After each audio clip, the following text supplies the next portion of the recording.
mercado de esclavos. ¡Qué vergüenza y qué injusticia!, protestó Adángula. Pero decidme, ¿cómo recuperasteis vuestra libertad? Ya llegaremos a eso, pero todavía no. Continuemos la historia. Cuando pasamos ante ellos, los labradores mofaron de nosotros.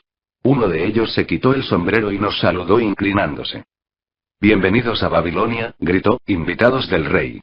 Os espera en las murallas de la ciudad, donde el banquete ya está servido, ladrillos de barro y sopa de cebollas hirvieron a mandíbula batiente. Pirata se enfureció y les maldijo. ¿Qué quiere decir eso de que el rey nos espera en las murallas?, pregunté. En las murallas de la ciudad tendremos que llevar ladrillos hasta que se nos quiebre el espinazo, o tal vez nos peguen hasta la muerte antes de eso. ¿Quién quiere trabajar duramente?, comentó Zabalo. Esos labradores son listos y no se rompen la espalda, solo lo hacen ver. No se puede prosperar siendo un gandul, protestó Mejido. Si labras una hectárea, habrás hecho una buena jornada de trabajo y da lo mismo si tu amo lo sabe o no. Pero si solo haces la mitad, eres un gandul. Yo no lo soy, me gusta trabajar y hacerlo bien, pues el trabajo es el mejor amigo que he conocido. Me ha dado todas las cosas buenas que tengo. Mi granja y mis vacas, mis cosechas, todo. ¿Y dónde están todas estas cosas ahora?, se burló Zabalo. Creo que es más provechoso ser inteligente y pasar desapercibido sin trabajar. Mírame a mí, cuando nos vendan, yo transportaré agua o haré alguna otra tarea fácil, mientras tú, que te gusta trabajar, te partirás el espinazo transportando ladrillos, y rió estúpidamente. Esa noche me invadió el terror, no podía dormir. Me acerqué a la línea de guardia y cuando los otros se hubieron dormido, llamé la atención de Godoso, que hacía el primer turno. Era uno de esos tunantes árabes, una especie de canalla que creía que si te robaba, además te tenía que cortar el cuello. Dime, Godoso, le susurré, ¿nos venderán cuando lleguemos a las murallas de Babilonia? ¿Para qué lo quieres saber?, preguntó prudentemente. ¿No lo entiendes?, le supliqué. Soy joven y quiero vivir. No quiero ser hostigado o azotado hasta la muerte. ¿Tengo posibilidades de tener un buen amo? Voy a decirte algo, me susurró en respuesta. Tú eres un buen tipo, no me das problemas. La mayoría de las veces somos los primeros en ir al mercado de esclavos. Escucha ahora. Cuando vengan los compradores, diles que eres un buen trabajador, que te gusta trabajar duro y para un buen amo. Si no los animas a comprarte, el día siguiente te encontrarás llevando ladrillos, un trabajo agotador. Después se alejó. Me tumbé en la arena caliente mirando las estrellas y pensando en el trabajo. Aquello que había dicho Mejido de que el trabajo era su mejor amigo me hizo preguntarme si también sería el mío. Verdaderamente lo sería si me ayudaba a liberarme. Cuando Mejido se despertó, le susurré la buena noticia. Un brillo de esperanza nos acompañó de camino a Babilonia. A media tarde nos íbamos acercando a las murallas y podíamos ver las filas de hombres parecidos a hormigas negras que escalaban por los escarpados senderos. Al aproximarnos, quedamos sorprendidos de ver a miles de hombres que trabajaban, algunos cavaban los fosos, otros transformaban la tierra en ladrillos de barro. La mayoría carreteaba ladrillos en grandes cestas por los empinados caminos hasta donde se encontraban los albañiles. Los vigilantes insultaban a los rezagados y hacían chasquear los látigos en la espalda de los que se salían de la fila. Algunos pobres hombres agotados se tambaleaban y caían bajo las pesadas cestas, incapaces de levantarse. Si los latigazos no podían ponerlos de pie, los apartaban de las filas y los dejaban de lado. Pronto caerían cuesta abajo, con los demás cuerpos de esclavos que esperaban junto al camino una sepultura sin bendecir. Me estremecí mirando esta escena, aquello es lo que esperaba al hijo de mi padre si no tenía éxito en el mercado de esclavos. Godoso tenía razón. Atravesamos las puertas de la ciudad y nos dirigimos hacia la prisión de esclavos. A la mañana siguiente nos condujeron al recinto del mercado. Allí, los demás esclavos se apretaban asustados los unos contra los otros y solo los látigos conseguían que se movieran para que los vieran los compradores. Mejido y yo hablábamos animadamente con todos los hombres que nos lo permitían. Las famosas construcciones de la antigua Babilonia, las murallas, los templos, los jardines colgantes y los grandes canales fueron posibles gracias al trabajo de esclavos, principalmente prisioneros de guerra, lo que explica el trato inhumano que recibían. Algunos también eran ciudadanos de Babilonia y sus provincias, vendidos como esclavos a causa de delitos que hubieran cometido o de problemas financieros. Era costumbre que los hombres se ofrecieran a sí mismos o a sus familias para garantizar el pago de préstamos, juicios legales y otras obligaciones. Por lo que en caso de impago, las personas afectadas podrán ser vendidas como esclavos. El vendedor de esclavos llamó a los soldados de la Guardia Real, que encadenaron a Pirata y le pegaron brutalmente en cuanto protestó. Cuando se lo llevaron sentí pena por él. Mejido presintió que pronto nos separaríamos y cuando no teníamos compradores cerca me hablaba seriamente para hacerme comprender hasta qué punto sería importante el trabajo en mi futuro. Algunos hombres lo detestan. Lo hacen su enemigo. Es mejor que lo trates como a un amigo, hacer que te quiera. No te preocupes si es duro. Cuando quieres construir una buena casa, no te importa si las vigas son pesadas o si el pozo del que sacas el agua para el yeso está lejos. Prométeme, muchacho, que, si tienes un amo, trabajarás para él tanto como puedas. No te inquietes si él no aprecia tu trabajo. Recuerda que el trabajo bien hecho hace bien al que lo realiza, lo convierte en un hombre mejor. Aquí se paró porque un corpulento agricultor venía hacia la valla para mirarnos con interés. Mejido le preguntó sobre su granja y sus cultivos, convenciéndolo de que le sería de gran utilidad. Tras un violento regateo con el vendedor de esclavos, el granjero sacó una gran bolsa de oro de entre sus ropas y poco después Mejido seguía a su nuevo amo y desaparecía. Otros hombres fueron vendidos durante la mañana. A mediodía Godoso me confió que el vendedor estaba ya harto y que no pasaría una noche más allí sino que al atardecer llevaría el resto de esclavos al comprador del rey. Yo ya estaba desesperando de mi suerte cuando un hombre gordo y de aspecto amable se acercó al muro y preguntó si entre nosotros había algún pastelero. ¿Para qué un buen pastelero como vos necesita un pastelero de calidad inferior? Le dije acercándome. ¿No sería más fácil enseñar a un hombre de buena voluntad como yo los secretos de vuestro oficio? Miradme. Soy joven, fuerte y me gusta trabajar. Dadme una oportunidad y haré todo lo que pueda para llenar de oro vuestra bolsa. Quedó impresionado por mi buena voluntad y comenzó a regatear con el vendedor. Este nunca se había fijado en mí desde que me compró, pero ahora alababa con gran elocuencia mis virtudes, mi buena salud y mi buen carácter. Me sentí como un buey cebado que vendieran a un carnicero. Para mi gran alegría, al final se cerró el trato y me fui con mi nuevo amo pensando que era el hombre más afortunado de Babilonia. Mi nueva casa era de mi agrado. Nananay, mi amo, me enseñó a moler la cebada en un cuenco de piedra del pato, a hacer un fuego en el horno y finalmente a moler muy fina la harina de sésamo para hacer los pasteles de miel. Yo dormía en el granero en que guardaba el cereal. La vieja esclava, la criada Swasti, me alimentaba bien y estaba contenta de que le ayudara a hacer las tareas más difíciles.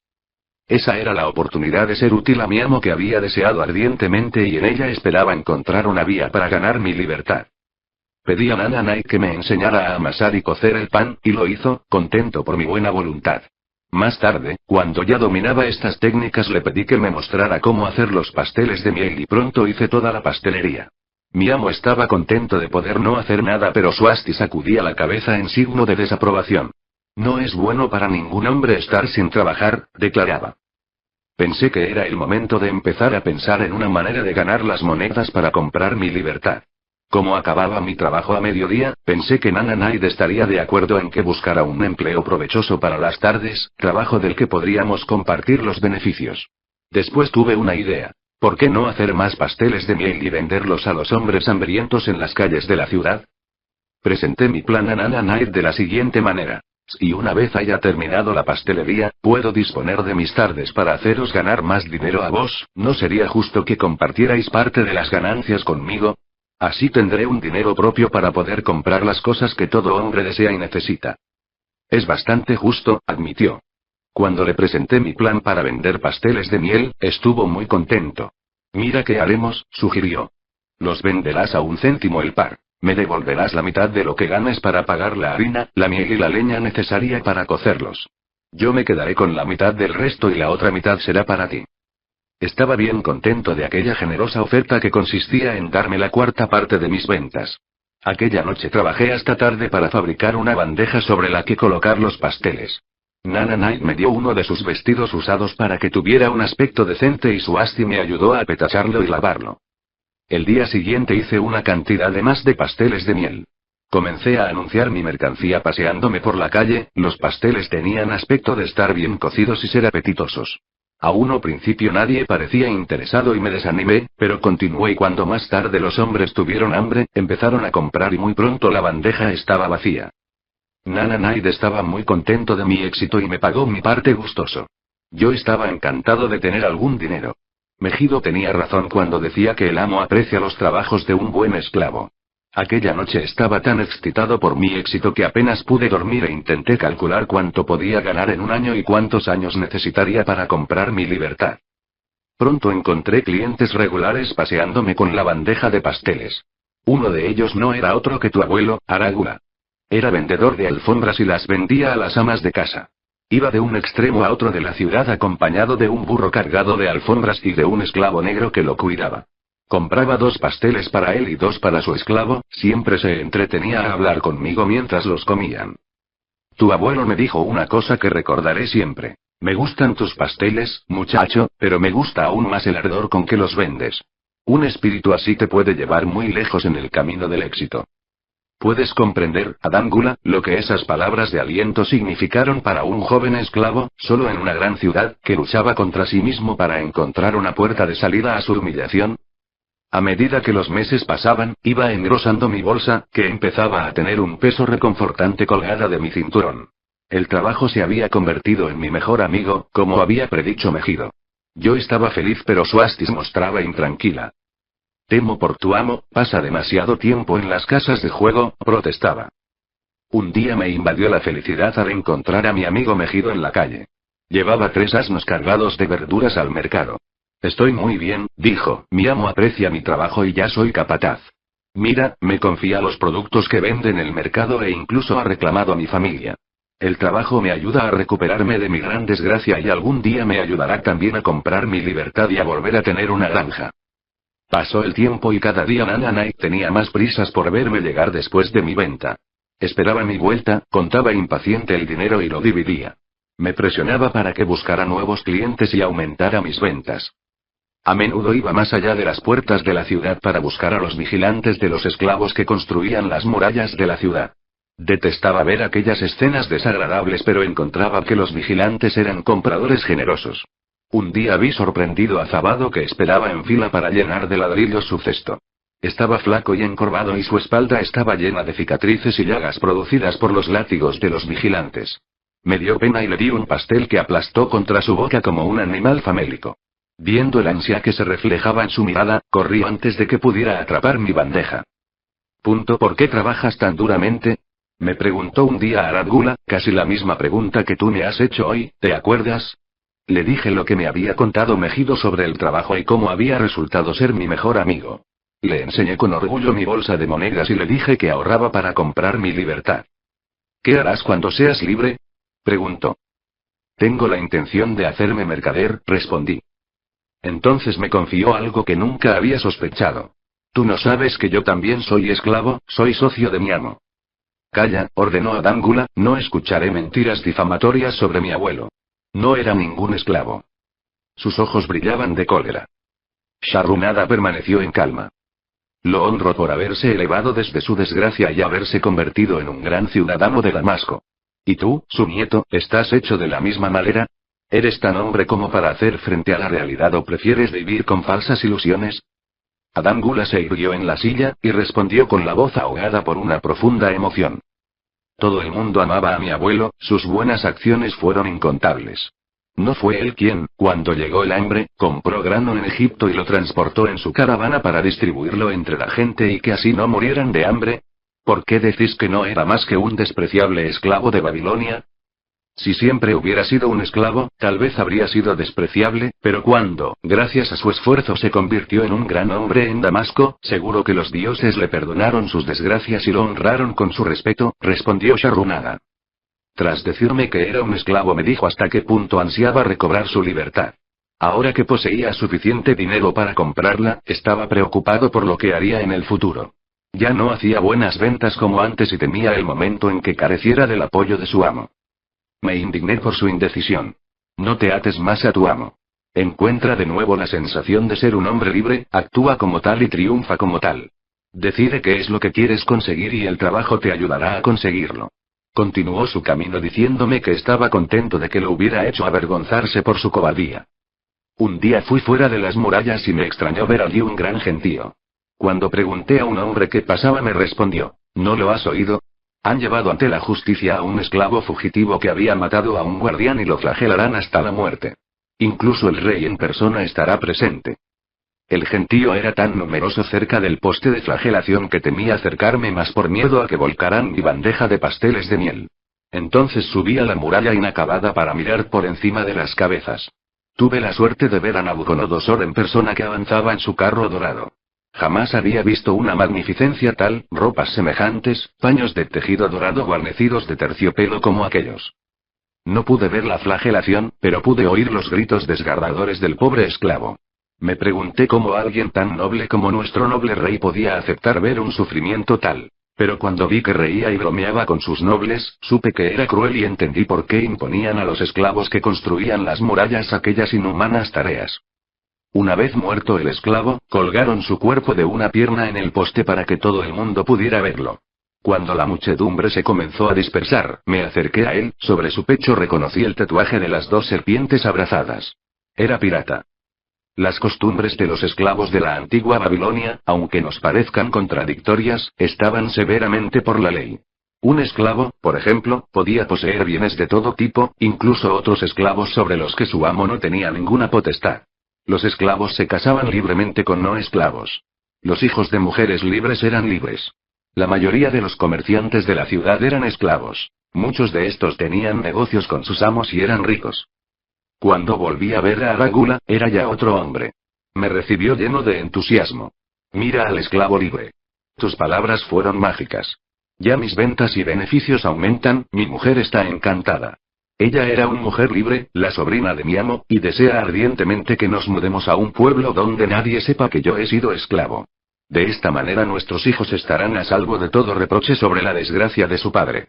El trabajo ha sido mi mejor ayuda, me ha hecho capaz de recuperar la confianza y la habilidad para vender. Estaba encantado de haberlo podido ayudar aunque solo hubiera sido para devolverle los ánimos que él me había dado. Una noche, Swasti vino a verme angustiada. Tu amo está en problemas. Tengo miedo por él. Hace unos meses perdió mucho dinero en el juego, ya no paga al granjero la harina y la miel, ya no paga al prestamista. Y ahora están enfadados y lo amenazan. ¿Por qué debemos preocuparnos por sus locuras? Dije sin pensar. No somos sus guardianes. Loco, no comprendes nada. Ha dado tu título al prestamista como aval. Según la ley, puede reclamarte y venderte. No sé qué hacer, es un buen amo. ¿Por qué se ha de abatir sobre él una desgracia así? Los temores de Swasti eran fundamentados, mientras hacia los pasteles el día siguiente por la mañana, llegó el prestamista con un hombre que se llamaba Sasi. Ese hombre me miró y dijo que le parecía buen trato. El prestamista no esperó a que llegara mi amo y le dijo a Swasti que le informara de que me habían llevado. Con solo la ropa que tenía encima y mi bolsa fuertemente atada a mi cinturón, me obligaron a alejarme de los pasteles sin acabar. Me habían alejado de mis deseos más profundos como el huracán arranca el árbol del bosque y lo arroja en el tempestuoso mar. Una casa de juego y la cerveza de cebada me volvían a causar desgracias. Sasi era brusco, tosco. Mientras me conducía a través de la ciudad, le iba contando el buen trabajo que había hecho para Nana Night y le decía que esperaba hacer lo mismo por él. Su respuesta no me dio ningún ánimo. No me gusta ese trabajo, ni tampoco a mi amo. El rey le ha ordenado que me envíe a construir una parte del gran canal. Mi amo me ha dicho que comprara más esclavos, que trabajara duro y que acabara rápidamente. ¿Cómo se puede acabar un trabajo tan enorme rápidamente? Imagina el desierto sin árboles. Tan solo pequeños arbustos y un sol tan ardiente que el agua de nuestros barriles se calentaba tanto que nos costaba poderla beber. Después imagina filas de hombres que bajan a un profundo agujero y suben arrastrando pesados cestos llenos de tierra por senderos polvorientos, de sol a sol. Imagina la comida servida en abrevaderos que usábamos como cerdos. No teníamos tiendas ni paja para las camas. En esta situación me encontré. Enterré mi bolsa en un sitio marcado preguntándome si algún día saldría de allí. Al principio trabajaba con buena voluntad, pero a medida que los meses pasaban, sentía cómo se me quebraba el alma. Luego la fiebre se apoderó de mi cuerpo contusionado. Perdí el apetito y apenas podía comer el cordero y las verduras que nos daban. Por la noche daba vueltas en mi camastro sin poderme dormir. En mi miseria me preguntaba si no era el mejor el plan de Zabado, holgazanear e intentar no partirse el espinazo trabajando. Entonces recordé la última vez que lo había visto y me di cuenta de que su plan no era bueno. En mi amargura pensé en pirata y me pregunté si no era preferible luchar y matar. La memoria de su cuerpo ensangrentado me recordó que también su plan era inútil. Entonces me acordé de Megido, sus manos eran profundamente callosas a fuerza de trabajo, pero su corazón estaba ligero y en su rostro había felicidad. Su plan era el mejor. Sin embargo, yo estaba tan dispuesto a trabajar como Megido. Él no habría trabajado más duramente. ¿Por qué mi trabajo no me proporcionaba felicidad y éxito?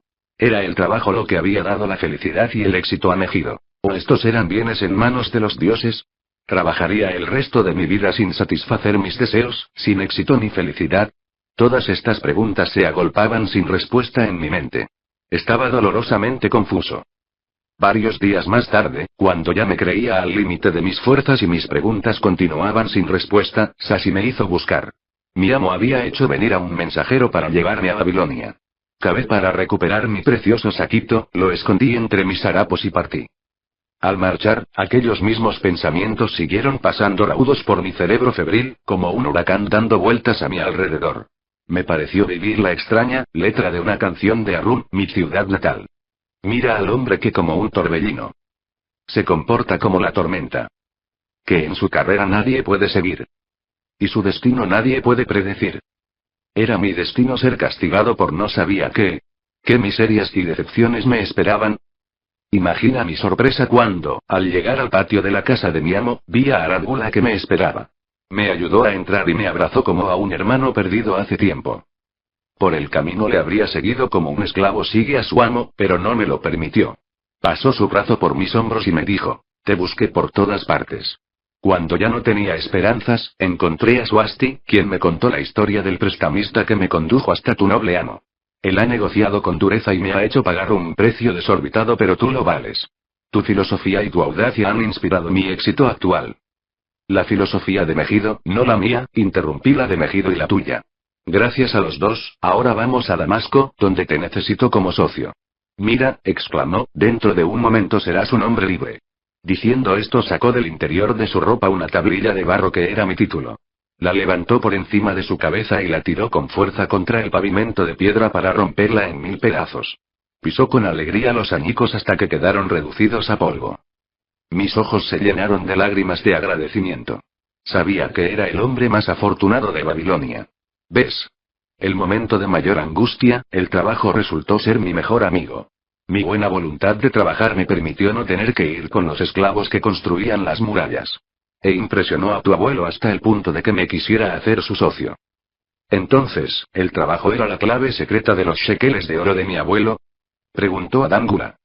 Era la única que tenía cuando yo lo conocí, respondió Sharrunada. A tu abuelo le gustaba trabajar, los dioses apreciaron sus esfuerzos y lo recompensaron generosamente. Empiezo a entender, Adángula hablaba mientras pensaba. El trabajo atrajo a sus numerosos amigos que admiraban su perseverancia y el éxito que le proporcionaba. El trabajo le dio los honores que apreciaba tanto en Damasco. El trabajo le aportó todas esas cosas de las que he disfrutado. Y yo creía que el trabajo era solo para los esclavos. La vida está llena de numerosos placeres de los que puede gozar el hombre, comentó Sharrunada, y cada uno tiene su lugar. Estoy contento de que el trabajo no esté solo reservado a los esclavos. Si así fuera, me vería privado de mi mayor placer. Hay muchas cosas que me gustan, pero nada reemplaza al trabajo. Sharrunada y Adángula pasaron por la sombra de las elevadas murallas hacia las macizas puertas de bronce de Babilonia. A su llegada, los guardias de la puerta se pusieron firmes y saludaron respetuosamente al honorable ciudadano. Con la cabeza bien alta, Sharrunada condujo la larga caravana a través de las puertas y por las calles de la ciudad. Siempre he querido ser un gran hombre como mi abuelo, le confió Adángula. Nunca había entendido qué clase de hombre era. Vos me lo habéis mostrado. Ahora lo entiendo, lo admiro aún más y me siento más determinado a convertirme en un hombre como él. Temo no poderos pagar nunca por haberme dado la auténtica clave de su éxito. A partir de hoy la usaré. Empezaré humildemente, como él, y eso será más acorde con mi verdadera condición que las joyas y las bellas ropas. Y diciendo esto, Adángula retiró los anillos de sus dedos y los pendientes de sus orejas.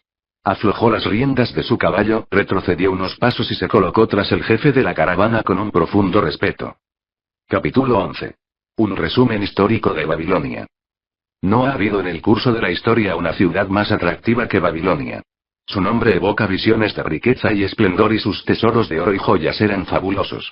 Podríamos pensar que una ciudad así tenía un emplazamiento maravilloso, rodeada de ricos recursos naturales como bosques o minas en un exuberante clima tropical. No era el caso, se extendía a lo largo del curso de los ríos Tigris y Éufrates en un valle árido y plano. No había bosques, minas, ni tan solo piedra para la construcción. No estaba en una vía comercial natural y las lluvias eran insuficientes para la agricultura. Babilonia es un ejemplo de la capacidad del hombre para alcanzar grandes objetivos usando los medios que tiene a su alcance. Todos los recursos habían sido desarrollados por el hombre, todas las riquezas resultaban del trabajo humano. Babilonia poseía tan solo dos recursos naturales: una tierra fértil y el agua del río. Gracias a una de las más grandes realizaciones técnicas de todos los tiempos, los ingenieros babilonios desviaron las aguas del río mediante diques e inmensos canales de irrigación. Los canales atravesaban todos los parajes del árido valle para llevar agua al fértil suelo. Estas obras constituyen uno de los primeros trabajos de ingeniería de la historia y el sistema de regadío permitió que las cosechas fueran más abundantes de lo que lo habían sido nunca. Afortunadamente, Babilonia fue gobernada durante su larga existencia por sucesivas líneas de reyes que solo se dedicaron ocasionalmente a las conquistas y los saqueos. Aunque la ciudad se embarcó en diversas guerras, estas fueron locales o eran para defenderse de los ambiciosos conquistadores llegados de otros países que codiciaban sus fabulosos tesoros. Los extraordinarios dirigentes de Babilonia pasaron a la historia a causa de su sabiduría, audacia y justicia. Babilonia no dio orgullosas monarquías que querían conquistar el mundo conocido y forzar a las naciones a someterse. Babilonia ya no existe como ciudad, cuando las fuerzas humanas que construyeron y mantuvieron la ciudad durante miles de años desaparecieron, se convirtió rápidamente en una desierta ruina. Estaba situada en Asia, a unos 1000 kilómetros del Canal de Suez, justo al norte del Golfo Pérsico. Su latitud es cercana a los 30 grados sobre el ecuador, parecida a la de Yuma, Arizona, y poseía un clima semejante al de esta ciudad, caliente y seco. El valle del Éufrates, en otro tiempo populosa región agrícola, es hoy una llanura árida barrida por el viento. Las escasas hierbas y los arbustos del desierto luchan contra la arena llevada por el viento. Los fértiles campos, las grandes ciudades y las largas caravanas de los ricos comerciantes ya no existen. Las tribus árabes nómadas son los únicos habitantes del valle desde la era cristiana y subsisten gracias a sus pequeños rebaños. La región está salpicada de colinas. Al menos durante siglos fueron consideradas como tales, pero los fragmentos de alfarería y ladrillos gastados por las ocasionales lluvias llamaron finalmente la atención de los arqueólogos. Se organizaron campañas para realizar excavaciones financiadas por museos europeos y americanos. Los picos y las palas demostraron rápidamente que aquellas colinas eran antiguas ciudades, las podríamos llamar tumbas de ciudades. Babilonia es una de ellas, los vientos habían esparcido sobre ella el polvo del desierto durante 20 siglos. Las murallas, originalmente construidas de ladrillo, se habían desintegrado y habían vuelto a la tierra. Así es hoy en día la rica ciudad de Babilonia. Un montón de tierra abandonado hace tanto tiempo que nadie conocía su nombre hasta que se retiraron los escombros acumulados durante siglos en las calles, los nobles templos y los palacios. Algunos científicos consideran que las civilizaciones babilónica y las de las otras ciudades del valle son las más antiguas de las que se tiene conocimiento. Se han demostrado de manera fehaciente algunas fechas que se remontan hasta los 8000 años de antigüedad. En las ruinas de Babilonia se descubrieron descripciones de un eclipse solar. Los astrónomos modernos calcularon fácilmente cuándo hubo un eclipse visible en Babilonia y pudieron, de este modo, establecer la relación entre su calendario y el nuestro. Así se pudo calcular que hace 8000 años, los sumerios que ocupaban Babilonia vivían en ciudades fortificadas. No se puede calcular desde cuándo existían dichas ciudades. Sus habitantes no eran simples bárbaros que vivían en el interior de unas murallas protectoras, sino gentes cultivadas e inteligentes. Tanto como puede remontarse en el pasado la historia escrita, fueron los primeros ingenieros, astrónomos, matemáticos, financieros, y el primer pueblo que poseyó una lengua escrita. Ya hemos hablado de los sistemas de irrigación que transformaron el árido valle en un vergel cultivado. Los vestigios de los canales son aún visibles aunque la mayoría están llenos de arena. Algunos de ellos eran tan grandes que, cuando no llevaban agua, una docena de caballos podían galopar de frente en su interior. Se los compara en amplitud con los canales más anchos de Colorado y Utah. Además de regar la tierra, los ingenieros babilonios llevaron a cabo otro proyecto igualmente vasto: recuperar una inmensa región pantanosa en la desembocadura del Éufrates por medio de un sistema de drenaje y hacerla cultivable. Heródoto, historiador y viajero griego, visitó Babilonia tal como era durante su apogeo y nos dejó la única descripción conocida hecha por un extranjero. Sus escritos presentan una pintoresca descripción de la ciudad y algunas de las extrañas costumbres de sus habitantes. Menciona la fertilidad notable de la tierra y las abundantes cosechas de trigo y cebada que se recogían. La gloria de Babilonia se ha apagado, pero su sabiduría ha sido conservada para nosotros gracias a los archivos. En aquellos lejanos tiempos, el papel no había sido todavía inventado, y en su lugar, la gente grababa laboriosamente sus escritos en tablillas de arcilla húmeda. Cuando las acababan, las cocían y quedaban duras. Medían aproximadamente 6 por 8 pulgadas y el espesor era de 1 pulgada. Utilizaban estas tablillas de barro, como se les llama comúnmente, como nosotros las modernas formas de escritura. Se grababan leyendas, poesía, historia, transcripciones de decretos reales, leyes del país, títulos de propiedad, billetes e incluso cartas que eran enviadas mediante mensajeros hacia ciudades lejanas. Gracias a estas tablillas hemos podido conocer asuntos íntimos de la gente. Una tablilla que seguramente provenía de los archivos del almacenero del país cuenta, por ejemplo, que un cliente llevó un vaca y la cambió por 7 sacos de trigo, 3 entregados en el mismo momento y los otros 4 a conveniencia del cliente. Los arqueólogos recuperaron bibliotecas enteras de estas tablillas, cientos de miles de ellas, protegidas por los escombros de las ciudades. Las inmensas murallas que rodeaban la ciudad constituían una de las extraordinarias maravillas de Babilonia. Los antiguos las consideraron comparables a las pirámides de Egipto y las situaron entre las 7 maravillas del mundo. El mérito de la construcción de las primeras murallas es atribuible a la reina Semíramis, pero los arqueólogos modernos no han podido encontrar vestigios de estas primeras construcciones, ni establecer su altura exacta. Por los escritos de los antiguos se estima que medían entre unos 50 y 60 pies en la parte exterior, que estaban hechos de ladrillos cocidos y además protegidos por un profundo foso de agua.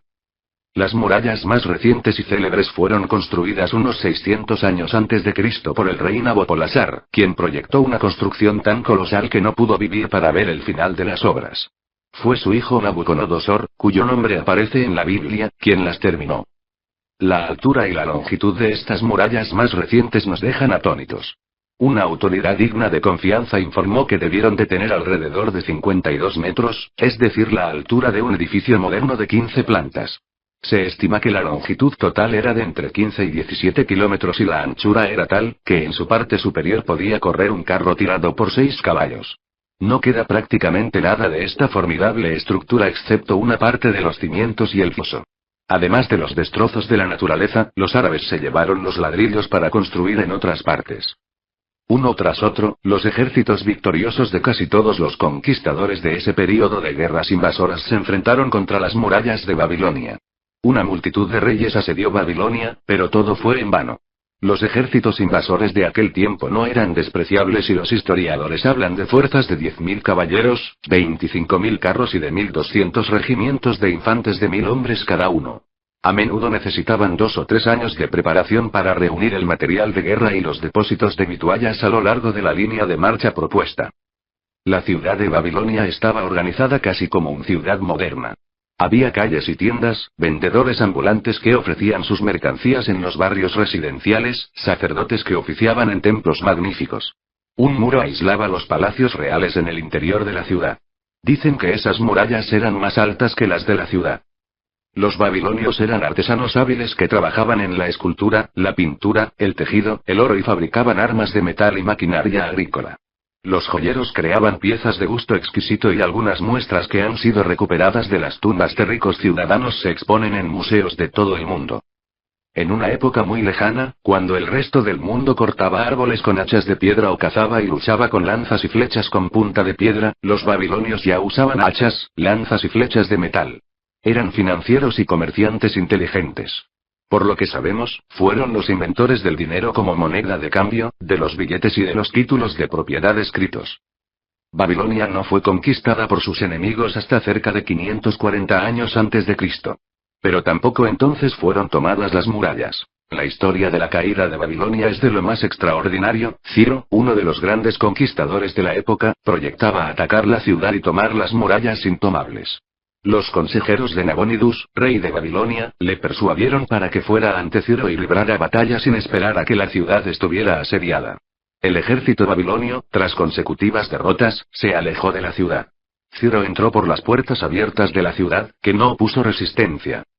El poder y el prestigio de Babilonia fueron declinando gradualmente hasta que, al cabo de unos siglos, fue abandonada, dejada a merced de vientos y tormentas que la devolvieron al desierto sobre el que se había alzado en su origen. Babilonia había caído para no volverse nunca a levantar, pero debemos mucho a su civilización. Los eones han reducido a polvo las orgullosas paredes de sus templos, pero su sabiduría aún pervive. Fin.